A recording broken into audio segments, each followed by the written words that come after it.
Good Lord. There's a lot going on behind the scenes right now. Happy Friday, everybody. Thank you all so much for tuning in to the PHNX Coyotes Podcast. Don't forget to hit that like button, subscribe wherever you get your podcasts, and leave us a 5-star review. I'm Leah here with Craig and Sean.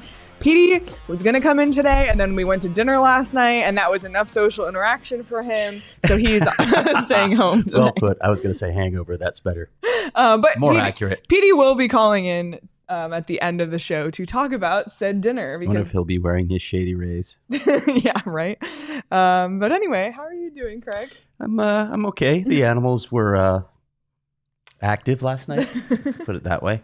Like dog, your pets cat, or dog, like dog, cat. Yeah, it was crazy last night. I think I woke up every hour on the hour. Oh, it was nuts. Awful. Well, it's all good. It's Friday. Yeah, it is Friday, and we have a packed show today. We had the chance to catch up with Charlie McTavish, who is the Arizona Coyotes goaltending development coach.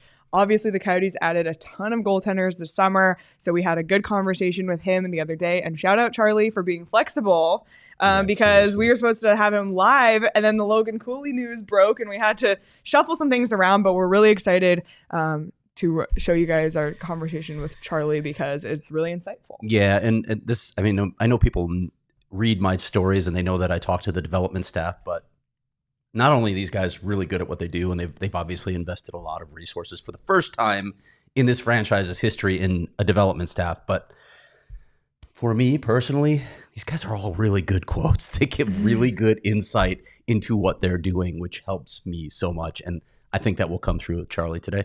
Absolutely. But before we get to that, a couple of notes to get to. We've started every show since Wednesday with Logan Cooley, and we're not going to stop now because let's keep riding the wave of fun.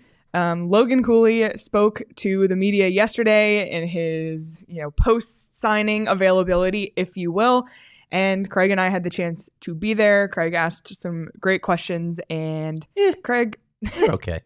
There were some other great questions asked as well. But there were actually was a good interview yesterday. Yeah, really good. But Craig, what were your kind of overall takeaways from talking to Logan? Well, it sort of underscored some of the things that I knew already from having done that Q&A with him. There was so much talk outside from other markets. In fact, getting replies in a tweet today from some knucklehead. You mean people on Twitter being some reasonable? Knucklehead who thinks, he's just signing there to facilitate a trade. Like, okay, sure, whatever.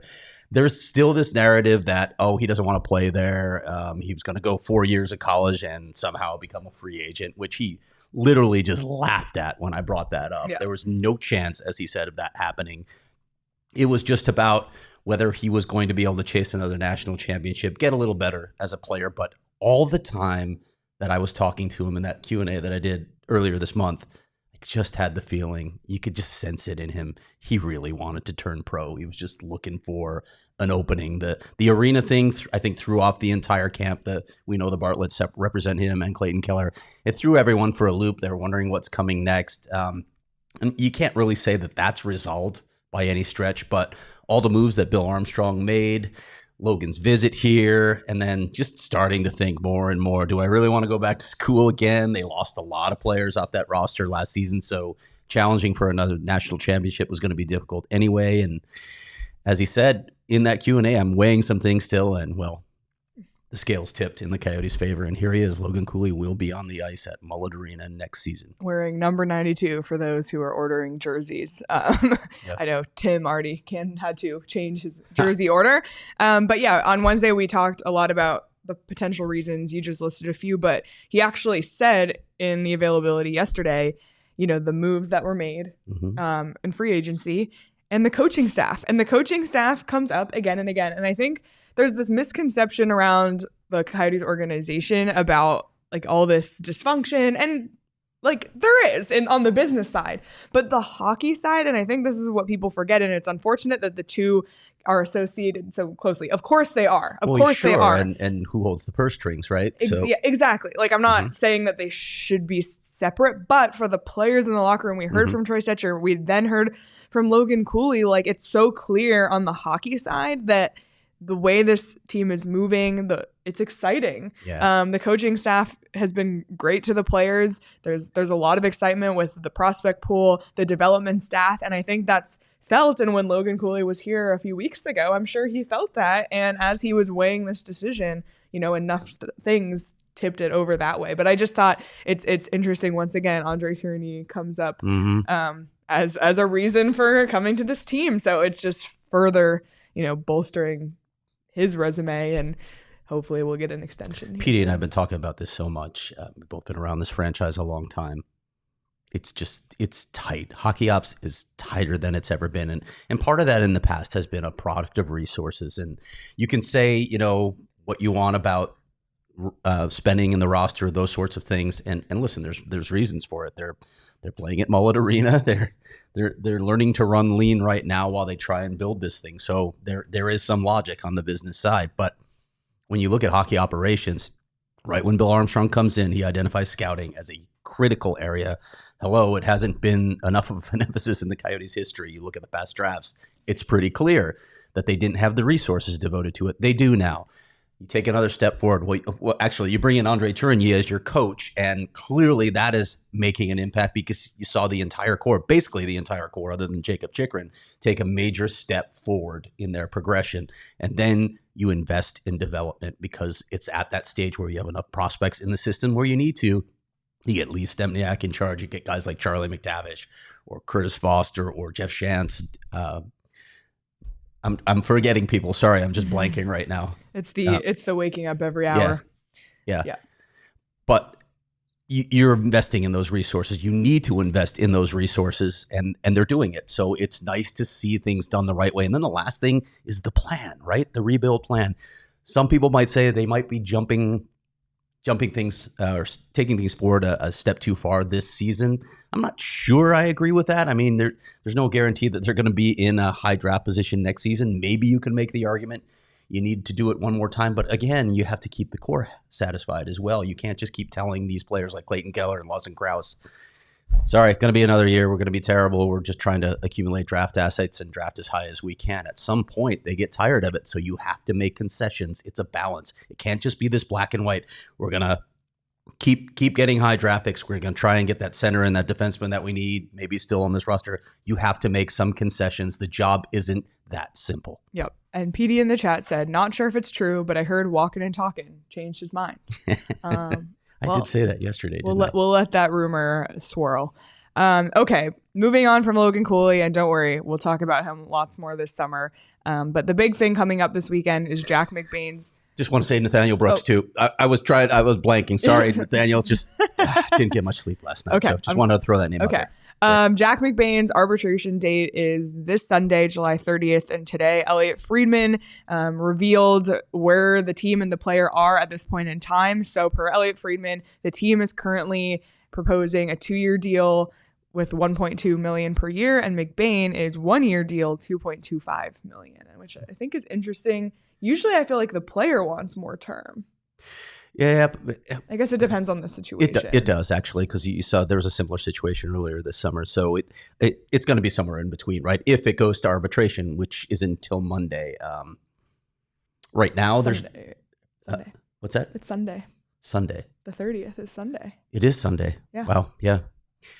See? Yeah. No sleep. Craig is doing great. But anyway, there's time to get it done, right? And we'll see if that happens. But if it doesn't, look, this is going to be resolved by an arbitrator. And I think that whatever happens in arbitration, the Coyotes are going to be okay with it, right? Yeah, absolutely. And Joel asked, with the amount of contracts now, is Yannick out completely? Craig covered that in his article this morning that literally just went up right before showtime at gophnx.com, all of the different ways the Yannick scenario can play out. But if McBain gets signed on Sunday, which he probably will, it's just a matter of what the contract's going to be. The Coyotes will be at 49 of 50 roster spots, and Yannick can either be that 50th or they'll leave that one empty, which we've talked about Bill Armstrong has done in the past to leave things open for waiver pickups, etc. Yeah. But once McBain is signed, and I think I don't want to offend anyone here, but I don't think everyone's losing sleep over Jan Yannick. I think it's a weird situation, yeah. Right? You're trying to figure out what's going on here. I tried to reach his agent Alan Walsh. He hasn't returned my messages. Jan Yannick just doesn't have any leverage here. He hasn't played many games. He's been up and down at the AHL. He's had some injury situations, unfortunately, that have probably hampered his development. But I guess you can turn down the qualifying offer and then maybe try and reach an agreement on something else. But again, I don't know what his leverage is, what Jan Jeník or his camp expect at this point, given his pro resume to this point. Now, as I outlined in the story, he's got some options here. None of them are great options. You can hope that a team signs you to an offer sheet. Alan Walsh even alluded to that in a tweet that he put out, and then the Coyotes have to decide whether or not to match it. You could request a trade. We'll see if any team has interest in Jan Jeník. So far, nothing doing as far as I know. He could sit out. He could just sit out and not play and not get paid, which is an awful option. And if he doesn't sign by December 1st with the Coyotes or another NHL team, he's not eligible to play in the NHL this season. And then the final option is maybe he goes and plays in Europe. Maybe he goes back to Czechia or plays in another league. But none of those are an ideal option for Jan Jeník, unless, of course, he can force a move to another team. Maybe that's what he wants at this point. Yeah, and we don't know because we haven't heard. But these are kind of the last couple of loose ends for the Coyotes this offseason on the ice, of course. Yeah. We won't get into the rest of it. And we're probably going to talk a lot more about Jack McBain on Monday after whatever results from arbitration. So join us on Monday. See, that's why I had Monday in my head. Yeah, because we're going to talk about it. We're going to talk about it on Monday. Yeah, we will. It's McBain Monday. Love it. So more McBain conversation on Monday, and anything that happens with Jeník, Craig will have it reported on Twitter or on gophnx.com as well. Any other notes on the hockey topics we have just talked about before on the hockey topics? I've got move some on. other thoughts. But. Yeah. Well, it is the weekend, and the weekend is the best time to kick back, relax, and enjoy a nice ice cold Four Peaks beer. Whatever your beer taste is, Four Peaks has something for you. We love the peach. We love the wow. Last night at dinner, they had wow. It was an Italian restaurant where you don't know what anything on the menu is because everything's so Italian, but they had wow. And we were talking about it, and the server comes over and goes, oh, you got to have wow. So it's universally loved by everyone.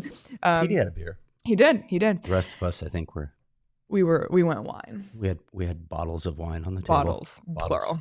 We'll get to that later. But you can check out at Four Peaks Brew or at Four Peaks Pub to keep up with the latest at Arizona's hometown brewery. You must be 21 or older to drink Four Peaks, and please drink responsibly. Another way you can enjoy your weekend is with our friends over at OG's. Golly. OG's, amazing, delicious flavors. They have amazing flavors for summer as well. The fruits, red apple, watermelon, peach, the creams, blackberries and cream, orange creamsicle, peaches and cream. All of those flavors scream summer to me. Obviously, the brand new pink lemonade flavor, which is flying off the shelves. And they now have multiple flavor bags, so you can get all of your favorite flavors in the same bag. It's just a completely stacked lineup by OG's. So with the new fruits and creams assorted packs, their sleep edition gummies, the strawberry and cream happy balance, the lightweight friendly mini OG's, our pals at OG's most definitely have something for you. We highly recommend you check out OG's online at ogsbrands.com and on Instagram at OG's Brands. You can also find their products at your local dispensary, but you must be 21 years or older to purchase. Okay, well, Charlie, it's time to hear from Arizona Coyotes goaltending development coach, Charlie McTavish. So without further ado, let's send it over to Charlie. We're excited to welcome in Arizona Coyotes goaltending development coach, Charlie McTavish, to the show. Charlie, thank you so much for joining us. Welcome to the show. It's my pleasure. Thanks for having me. We were just talking before we went live here that you're in your backyard. You're now like the fourth guest to call in from outside, and it's starting to get upsetting for us. I think they're rubbing it in. Yeah, like it's you melt when you go outside here. Yeah, it's getting rough. But we appreciate you joining us. Obviously, there's a lot of goaltending things happening around this organization. So. Yeah, Petey and I like talking goaltending. We're just tired of it. I'm always outnumbered. It's always 3 goalies, 2 goalies. So, but the IQ on the show literally just went up with another goalie. Well, yeah, I mean, well, yeah, 0 to 1 is. Yeah. Oh man. All right. All right, I'll let you kick it off. Yeah, Greg. Charlie, before we dive into, I've talked with you a few times and we've gotten really deep on some topics like the differences between the way nations train. I love all that stuff. I could talk with Petey and I could talk that stuff for 2 hours with you. But I want to get a brief bio on you first. Give us a little bit of your background in hockey, where you grew up, and some of the things you've done along the way to get to this point. Yeah, well, I grew up in Ottawa my whole life and played junior hockey there. And I actually got into coaching when I was 20. I stopped playing. One, I just wasn't really that fantastic, I guess. And I also had some pretty bad hip issues, so I had to make a choice there at a younger age. So coaching a long time and, did the school thing, built and ran a training facility in Ottawa, and then got a little bit more serious on coaching. I call that kind of instructing versus coaching. So coaching in a team environment, and I think it's totally kind of different realm. Obviously there's crossover, but had the opportunity to work with Andre Tournier and Mario in Ottawa with the 67s for a couple years, and then I guess kind of graduated in this position at the same time. So it's been my journey. How did that opportunity with the 67s come along? It came along twice, actually. The first time I didn't get the job, and actually was a very deserving goalie coach by the name of Andy Kyoto, who's with the Pittsburgh Penguins now. He's a great guy and a great coach. So, and then when he moved on, I ended up interviewing again and getting that spot with them. So pretty fortunate. You were running, what's it called, complete goaltending development as well at the time? Or tell me how that started, and is that still going on, or do you even not have time for that anymore?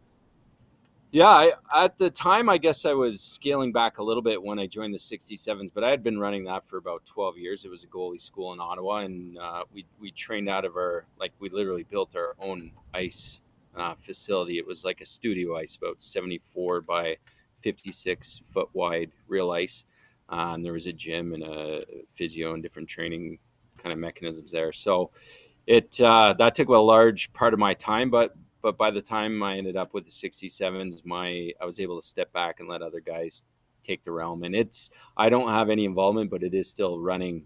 They've changed names, but it's still running in Ottawa happily without me. And then last question before we start diving into some of these topics. Can you refresh my memory on how the Coyotes opportunity came along? Who called you? Who'd you talk to? I'm sure Andre had something to do with that, given your past with him.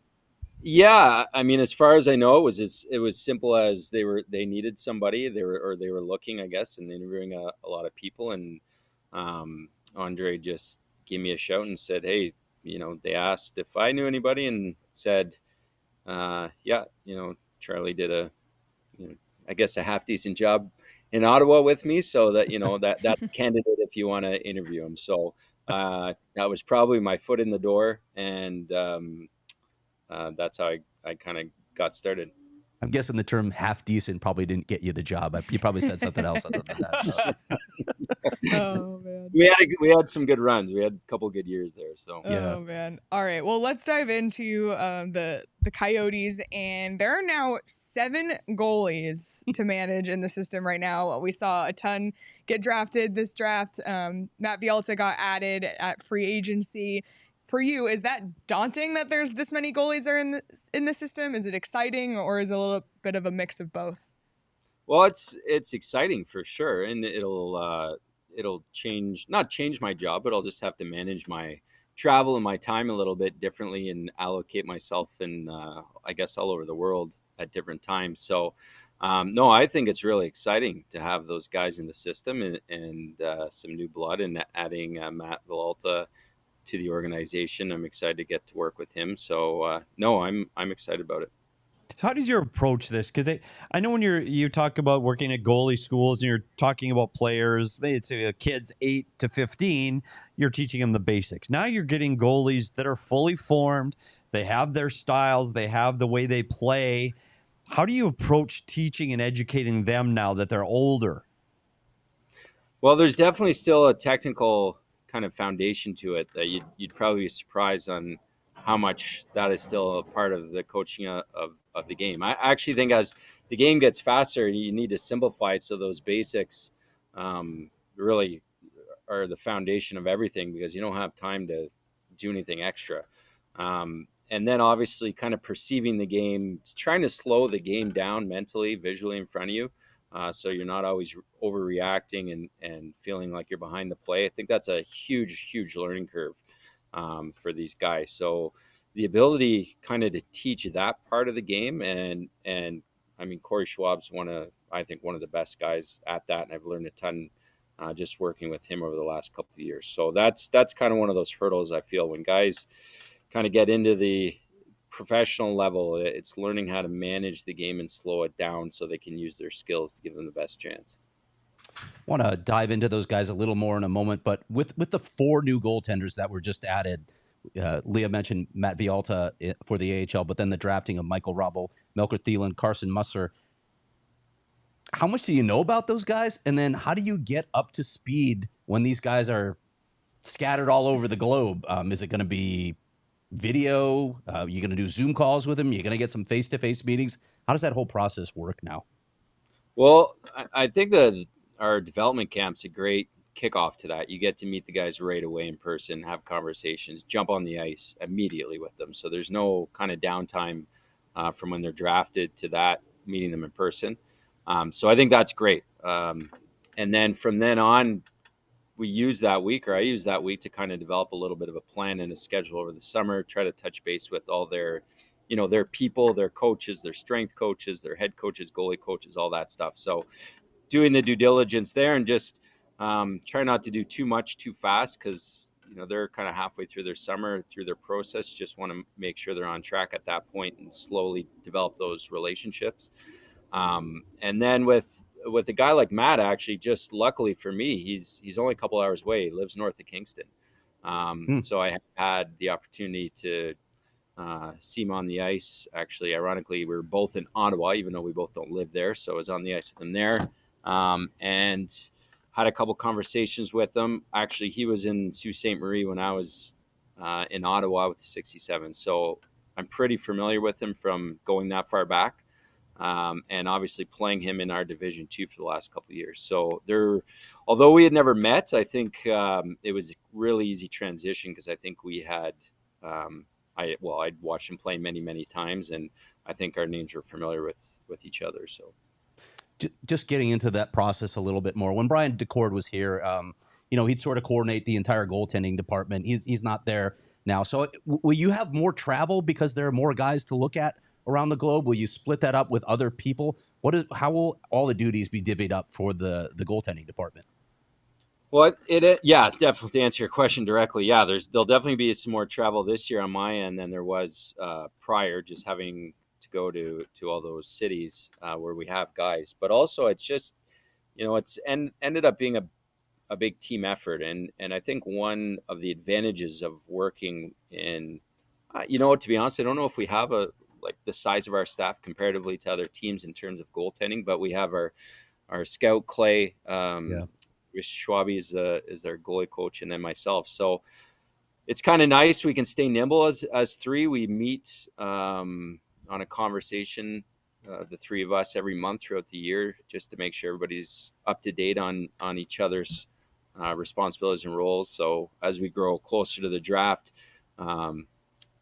Clay has a lot of information for us, and we help him out a little bit as that gets closer. And then throughout the season, we're just updating each other kind of how the prospects are doing. And then Schwabi gives us a little bit of information how the guys are doing in the NHL. So really, it's a team effort, and even just divvying up the work a little bit. I'll give you an example. Rabel's in UMass. He's an hour and a bit away from where Clay lives. So Clay may go and see him play a couple times. We'll have a conversation about it, and that'll be, part of our touches throughout the year. So we're able to share some of the responsibility that way. Okay. You've talked about the laying the foundation and the physical side and the on-ice performance, but we know that goaltending's a lot more than that. I mean, there's a huge mental component. Do you find yourself throughout the winter being part counselor, part sports psychologist, and help building these guys and that part of the game as well? Yeah, you said part. It's like full. Yeah, it can be. I mean, every day can be a new challenge for sure. That's what's kind of the fun part about the job is one day to the next, you may need to put on that hat a little bit more than another. So that's definitely a challenge. And with guys kind of turning from amateur to pro, especially if they're at a young age, 19, 20, 21, there's life gets thrown at them pretty quickly. They're living in some of them a totally different continent, different language, different everything, right from just going and buying groceries to going out and driving cars. Like it can all be very different. So yeah, there's definitely a huge component of getting them to feel as comfortable as possible just in their environment in life outside of hockey, which in turns I think helps them focus on hockey when they don't need to worry about all that other stuff. So yes. Okay. I want to dive a little bit into the AHL in particular with Matt Villalta coming in. How does this change the dynamic with Ivan Prosvetov? What's that duo going to look like down in Tucson? Not trying to dodge your question. I'm actually not 100% sure what that's going to look like, but both guys are, I know, very competitive, and they're both going to want to play. So hopefully it's a healthy competition between the two of them, and they're two very capable goalies. So I think it's going to probably shake out between the two of them, and there's a healthy respect, I'm sure. They've been fortunate so far that kind of every tandem in one way or another has worked well together, and so I don't expect anything different with this tandem. So I think they're probably both looking forward to the challenge, and so am I. So Ivan Prosvetov, I'm curious, just from your point of view, what you saw from him last season and what you still want to see from him.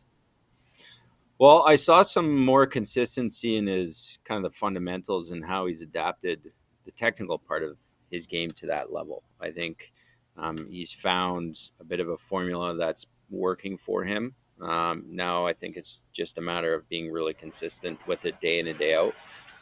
If you look at him, just watching him move as a goalie from his first year to last year, it doesn't even look like the same guy in a good way.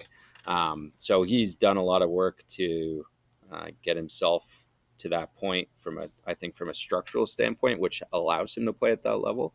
And now it's just the consistency of doing it every night, because he's shown he's capable of it. Charlie, Michael Robel is the highest drafted goalie for the Coyotes in 13 years. What does that say about his potential, the belief in his potential? What sort of pressure does it create for him? And then what sort of pressure does having such a high-profile prospect create for the rest of the system, for the other guys? To be honest, I don't know if it creates a ton of pressure. Well, at least not yet. I mean, he's still got a couple years of school. He's just starting at UMass this year. So I think if we're able to, or if I'm able to help him along and kind of get him acclimated slowly but surely, we can alleviate some of that pressure. Because I'm sure internally, there's probably some, but I think keeping kind of a big picture mindset, being patient, focusing on what you can focus on, and not looking too far down the road, which easier said than done for some of these guys. Yeah.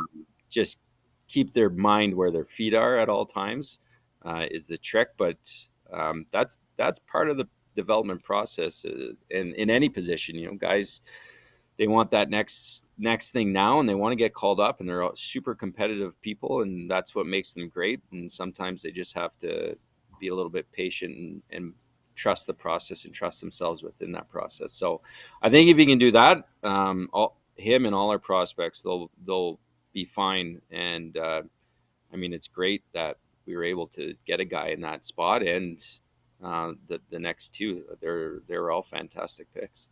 All right, I want to revisit a topic that forced me to keep you on the phone for probably 20 minutes longer than I intended the last time we talked, but I just found it so interesting. You and I talked at length about the differing styles of goaltending coaching between nations. Without going as long as we did on that phone conversation, can you give us some highlights of how things differ from nation to nation, and how that impacts development, and how you navigate those differing styles when you bring along prospects, knowing that they're coming from different cultures and different teachings? Yeah, it's actually really interesting. It's almost hard not to talk for 45 minutes about it because Go ahead, buddy. I'm all ears. there's a lot of layers. We could bore a lot of people, but no, it is interesting, and I think you get a little bit. I don't want to say the word copycat, but you get things that work that get implemented, not only just with certain, I guess, goalie coaches, but like you said, within national development programs. And sometimes those trends, you can see them as guys are developing. You may see something in a goalie, and I would think, oh, he's Finnish or he's Swedish, without actually knowing where he's from, just by the way he's moving and he's playing and kind of what they prioritize in their development. So that part of it I've always found really interesting. And then kind of to see which countries are, I guess, leading, maybe we could say at the draft, but then comparatively 5 years down the road and 10 years down the road, how that all kind of washes out. I don't know if we're quite there on being able to analyze and assess that. Maybe a couple more years of data, but yeah. And then it also goes down to the teams that are selecting. Like it's interesting that they almost have preferences too. You have scouts and staff and coaches that they have a criteria that they think is going to be successful, and you can kind of see that shake out in their picks as well. So, yeah, I don't know if I answered your question, but I can follow up. As you know, I ask a lot of follow-up questions. So, for instance, we had Kevin Woodley on the show a while back, and he talked about the philosophy in Russia is often, sometimes there's just not the coaching. These guys just go out and play, and they learn how to stop the puck on their own. They learn how to use their athleticism a lot. It's not as robotic as it can be in some other nations. Karel Vejmelka, in a story that he just wrote for the Czech version of the Players Tribune, talked about the same thing. The way he came up was just his goalie coach never made him do this, and this in certain situations. He just wanted him to get a feel for the game and reads and use his athleticism. That's not always the case somewhere else. So maybe just give us snapshots of what it looks like country by country, at least for the major playing nations. Yeah, I think that's a great way to sum it up. So, I've had conversations where I feel in Russia, for example, they may not have a lot of coaching, and I call it like they're just surviving. Like in terms of their development, it's sometimes I think if you're 13 or 14 and you're still able to play, or you've adapted enough that you're still playing at this level, then they might get a little bit of coaching. But what they've done is they've acquired the skill sets or proven the skill sets to actually be able to play the game with natural talent.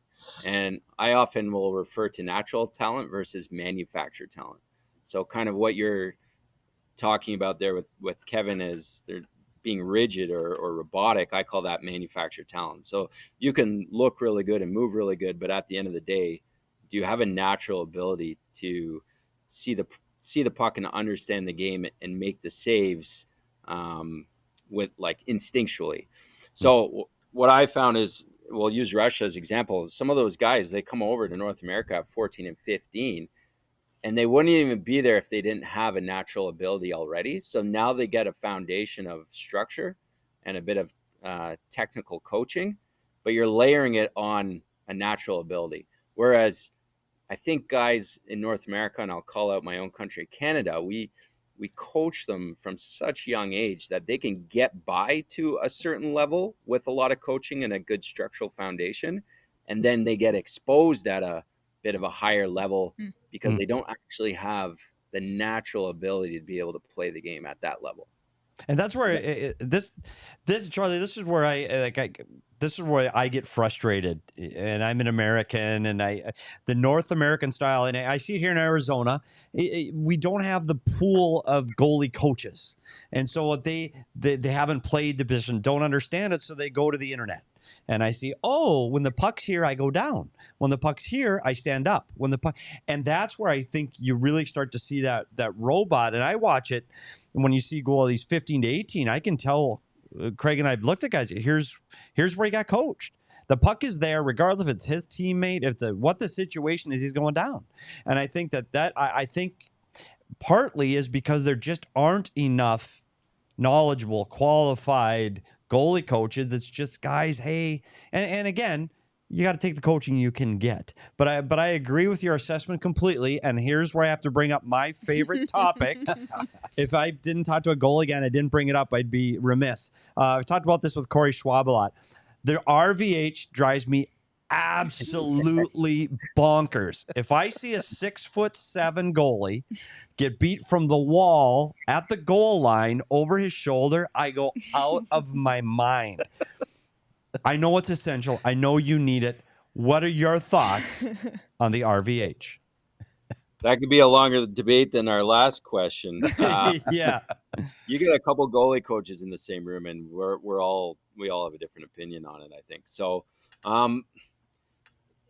like you said, I think it's a tool. It's necessary to understand how to implement it. I think the timing, the when and the where is probably the part that maybe doesn't get focused on enough. Yeah. And it's not so much getting in, but it's getting out of it.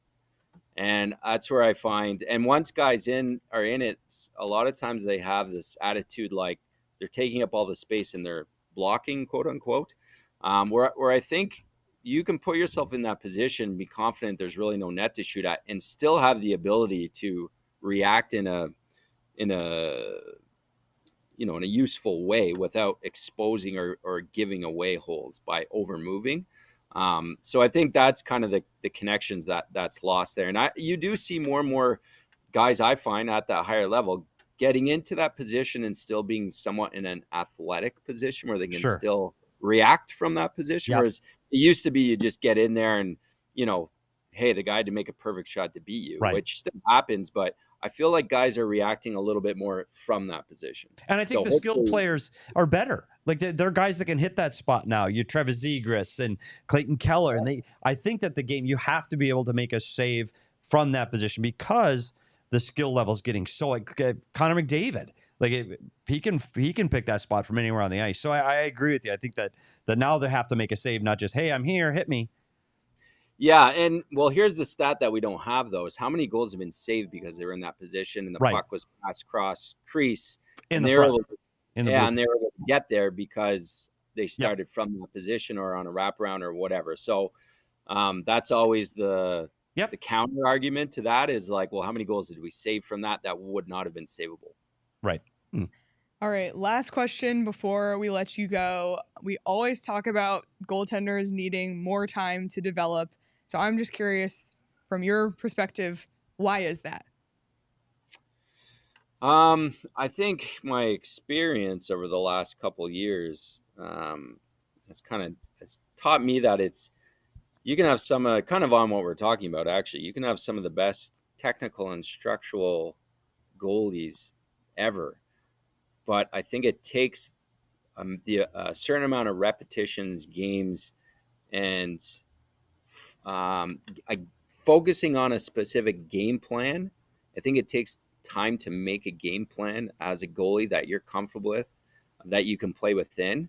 I just think that takes more of those. And if you're splitting games, even playing 65%, and other guys are playing full, forward plays almost a full season, you just aren't getting as many reps as other players in those, at the same position. So I think that's a big part of it, is because I think understanding the game takes longer and you don't get as many reps as everybody else.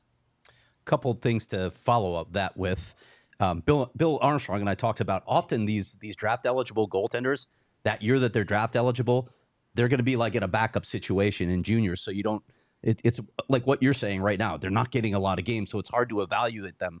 But I want to ask that in the context of a greater question. How is the evaluation process of goaltenders? Because I've heard a lot of goalie people complain about it from time to time, that maybe the evaluation isn't where it needs to be. You guys, of course, have Clay, who does a hell of a job, but it seems to be still more of a modern thing where you have a goalie scout. You have that perspective rather than just the scouting department saying, hey, I saw this guy and he looks big in net. Yeah. I would assume every team has a specific goalie scout. So that's probably come a long way in a short period of time as well. And it's tough. I often debate. I think the draft year for a goalie should be pushed back 1 year because, like you said, as hard as it is to, as long as it takes to develop a goalie, it's even harder at that age because for all the same reasons to evaluate a goalie.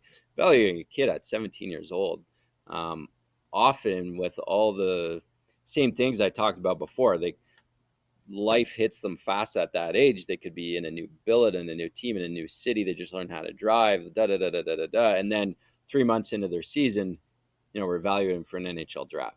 So I think understanding the person is becoming more and more important and valuable as well. The due diligence on the human, I think, makes a huge difference. Are they coachable? Are they teachable? That's also going to influence their timeline and their ability to develop as fast as possible within an organization. So I think, at least I know we put importance on that. I think a lot of teams probably do. But I think that's definitely part of the process. All right. Well, Charlie, we can't thank you enough for your time. Super valuable insight about goaltending with, I guess, two fellow goalies here. But enjoy the rest of your summer in the much cooler Ontario. And we will see you here back in Arizona in a couple months. I appreciate it. Thank you. And you'd be surprised how many times you're outnumbered by goalies in a room. Every you don't day, even realize it until it's too late. You're like, oh, I didn't know you were a goalie. And then every day. They're everywhere. They're everywhere. Charlie, I have a feeling I'm going to be talking to you frequently this year for my prospect reports. There are a lot of guys to check in on now. Charlie, change your number, buddy. Jesus. All right. That's great. Thanks, man. Thank you very much. I'm constantly outnumbered by goalies on this show. Yeah, and I think when you're in a room with goalies when there's intelligent conversation. Usually, that's what tips you off, really, right, Petey? Oh Lord! Where's Petey? No, don't bring him Petey's in not yet. here Keep yet. him in the green room. We got Petey keep him in the green room. Oh, he was there for a No, second. keep him there. Keep him there. Thank you to Charlie McTavish. Amazing insight. I feel like I really got a picture of the difference between goaltenders from different countries. We got some good insight on Prosvetov and Bialta and Tucson, Michael Rabel. So there's just a lot there, and we really appreciate Charlie's time. Yeah, a lot to talk about throughout the season with him. Yeah, for sure. So thank you again to Charlie McTavish for his time. We'll bring Petey on in a couple minutes. He's waiting patiently in the green room. But before we do, I feel like Fridays are great days on the BetMGM app. First of all, I woke up this morning to a notification. You have a free bet waiting. Like, they just gave me a free bet out of the blue. It said, don't need to do anything. It's already in your account. Just place it by Sunday. Like, that's something good to wake up to. And then Craig brought donuts to the office. So good vibes today. Yep. Another thing you can do on Fridays on the BetMGM Sportsbook app is to place a no-run first inning bet on any MLB game. And if your bet loses, but only one run is scored during the first inning, you'll receive a bonus bet back equaling your stake up to $25. And that is something that's only available on Fridays. So if you haven't signed up for BetMGM yet, use the bonus code PHNX. There's a few different offers depending on where you live. But for our Arizona audience, place your first bet offer and receive up to $1,000 back in bonus bets. If it loses with BetMGM, again, make sure you use that bonus code PHNX. You can check out the show notes for full details. And now you can listen to Shane talk about the disclaimer. Gambling problem? Call 1-800-GAMBLER. Colorado, D.C., Illinois, Indiana, Kansas, Louisiana, Maryland, Mississippi, New Jersey, Ohio, Pennsylvania, Tennessee, Virginia, West Virginia, Wyoming. Call 877-8-HOPE-NY or text HOPE-NY 467-369 New York. Call 1-800-327-5050 Massachusetts. 21 plus to wager. Please gamble responsibly. Call 1-800-NEXT-STEP Arizona. 1-800-522-4700 Nevada. 1-800-BETS-OFF Iowa. 1-800-270-7117 for confidential help Michigan. 1-800-981-0023 Puerto Rico. In partnership with Kansas Crossing Casino and Hotel. Visit BetMGM.com for terms and conditions. U.S. promotional offers not available in D.C., Kansas, Nevada, New York, or Ontario. So we will find out in a minute if Petey's wearing Shady Rays when he calls in. But until then, check out Shady Rays. Go on their website. Scroll through. If you've never been on their website, and you'll see all of the incredible styles, all of the different color options. You can get prescription. You can get actually blue light glasses from Shady Rays as well. They're just phenomenal, and they have something for you, whatever your sunglass style may be. And the best part is it's affordable. And they have really great customer service as well. If you don't love them, you can return or exchange for free within 30 days. You can also check out their Kierland location if you're one of those people who likes to physically put stuff on before you buy it. So exclusively for our listeners, Shady Rays is giving out the best deal of the season. Go to shadyrays.com and use code PHNX for 50% off. Like, that's a great deal. 50% off 2 or more pairs of polarized sunglasses. Try for yourself the shades rated 5 stars by over 250,000 people. Okay. We can bring him in now. We will allow it. He is wearing his Shady Rays. Look at that. Let's go. How you feeling today, buddy? This bright. I'm good. What do you mean? How am I feeling? Just hanging out the house. I don't have to drive down. I missed the donuts though. You did miss the donuts. I did miss. There's a lot of references to your lack of sleep. I did miss on why that was. It was the animals. My animals were active last night. Buddy, we're gonna have a talk when I get home. We're gonna have a talk. Yep.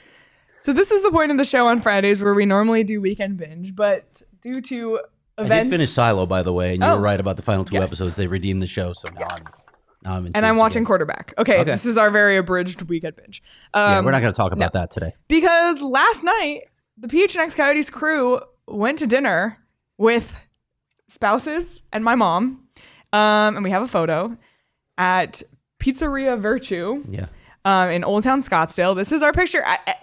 What a crew, first of all. This was a really fun night. And the whole night, Craig was like, we're collecting intel for the show tomorrow. So now it's time to reveal that intel. Yeah, I just want to ask everyone one Craig, question. I'll let you take it away. I want to ask one question. So Tara and I went to Jamaica on our honeymoon. Leah, where would you go to celebrate your honeymoon? I would go maybe like Italy or Greece. Okay. Yeah. Sean? Somewhere in Europe. Italy sounds nice. Maybe like Amsterdam, something like that. Okay. Amsterdam's a fun city. Careful there. Petey, you got married in 2010, right? Yes. So where are you planning to go on your honeymoon? Well, first there is no statute of limitations on honeymoon. So we haven't gone yet. We just celebrated our 13th wedding anniversary, and we've yet to go, but we will maybe someday. I don't know. Maybe I don't like. We got married. It's our second. It was both of our second weddings. We were back home by 8:30 at night. I was wearing sweatpants, eating cake, and watching TV. That was it. Yeah. On my wedding. That was it. That was our wedding night.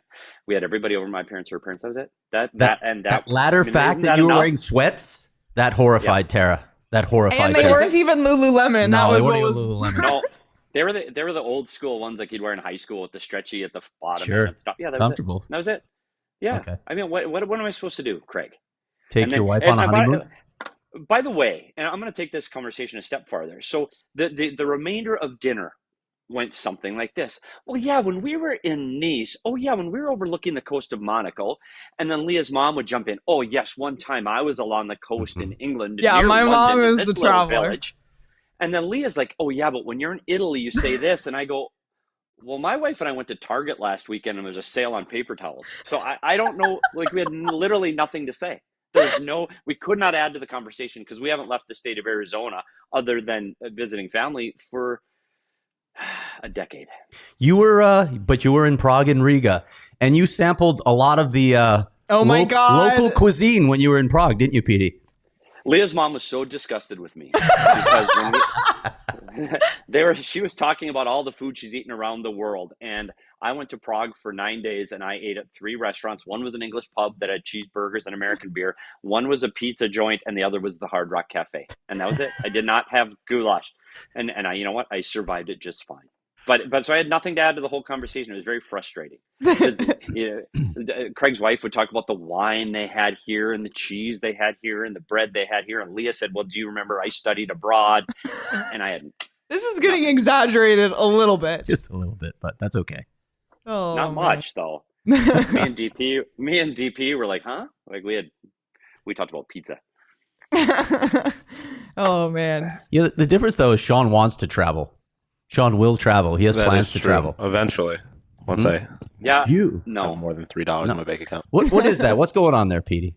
What's going on with that? I don't know. I don't know that. What's the point? Like it's on What's YouTube. the Just watch the movie. Like Grand Canyon. Went to the Grand Canyon once. It's exactly like it looks in the pictures. Everything you think it's going to be, that's what it is. It's a hole. Oh my God.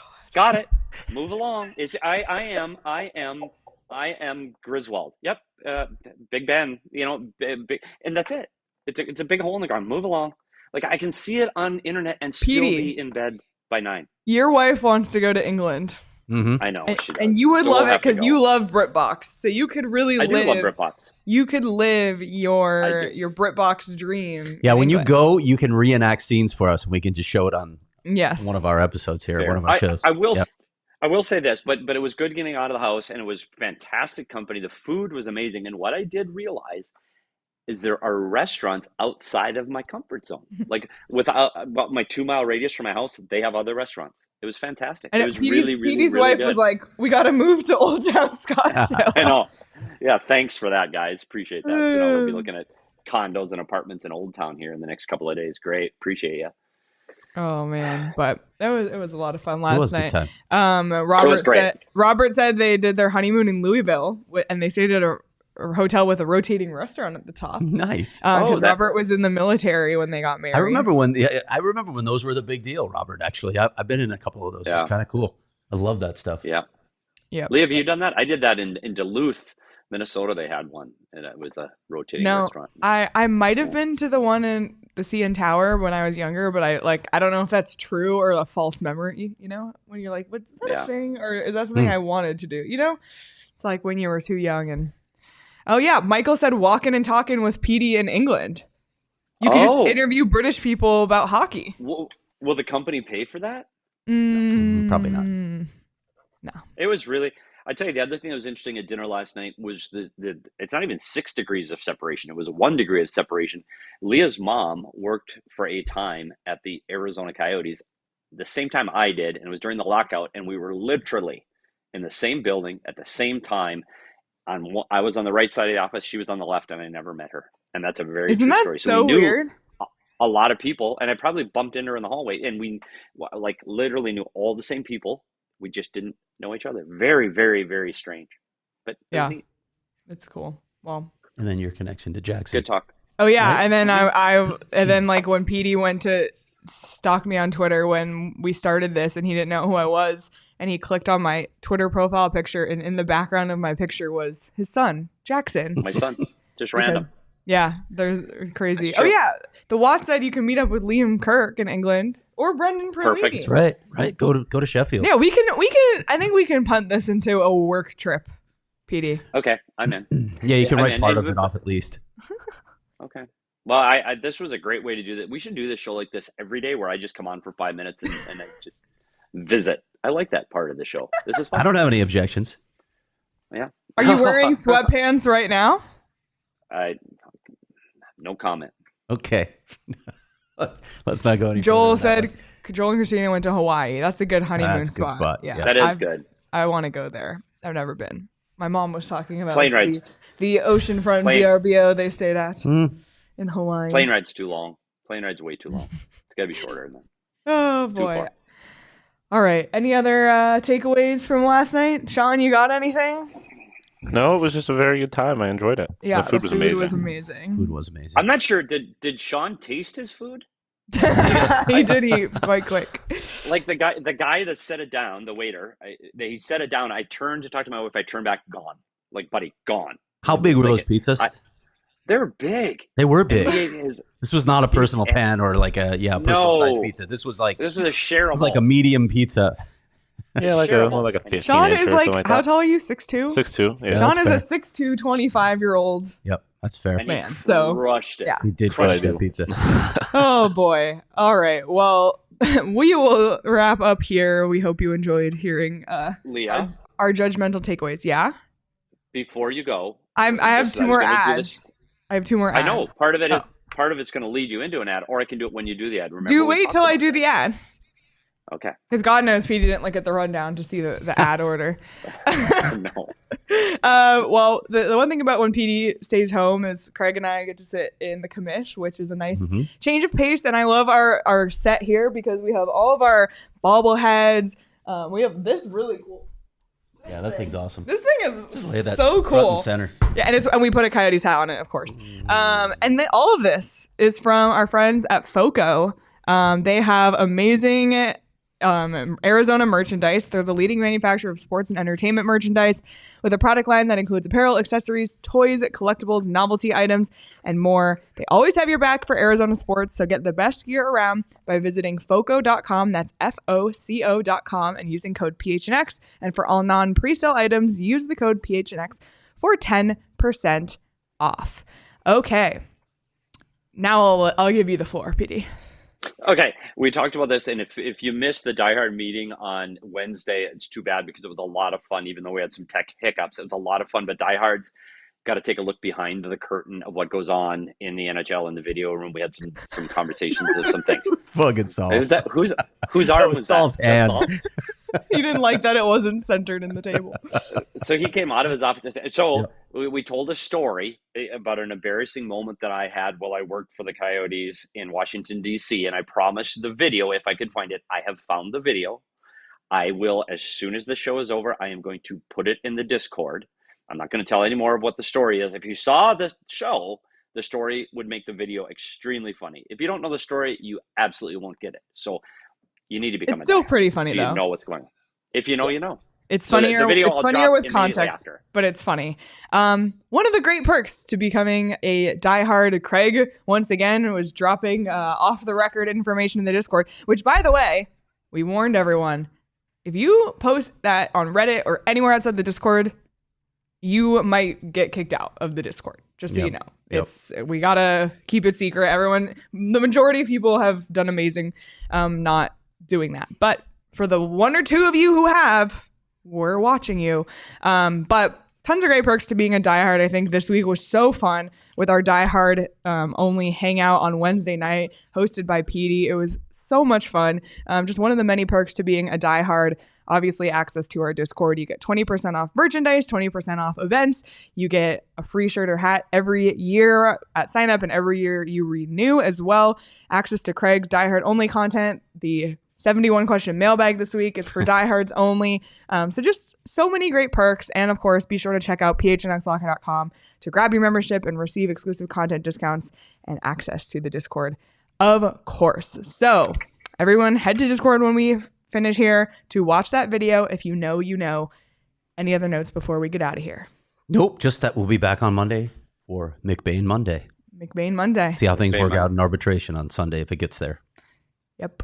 Absolutely. Well, what an exciting week it's been. Yeah. A lot of events lot of that we stuff. didn't expect. Continues to be interesting even in July. Yeah. So thank you, Arizona Coyotes, for keeping it interesting. And thank you, all the listeners and viewers, for watching and listening. If you're watching this on YouTube, give us a thumbs up on the video. It really, really helps us a lot. And if you're listening on audio, be sure to leave us a review wherever you get your podcasts. Like, subscribe, follow. You can follow us on Twitter at Leah Merrill, at Craig S. Morgan, at S. Peter Taki, at Sean_DePaz. You can follow the show at PHNX_Coyotes. Be sure to subscribe to the PHNX Sports YouTube channel so you never miss when we go live, because we're live Monday through Friday at 11 a.m. We have more guests next week. We're going to have a ton of guests this summer, so you're not going to want to miss out.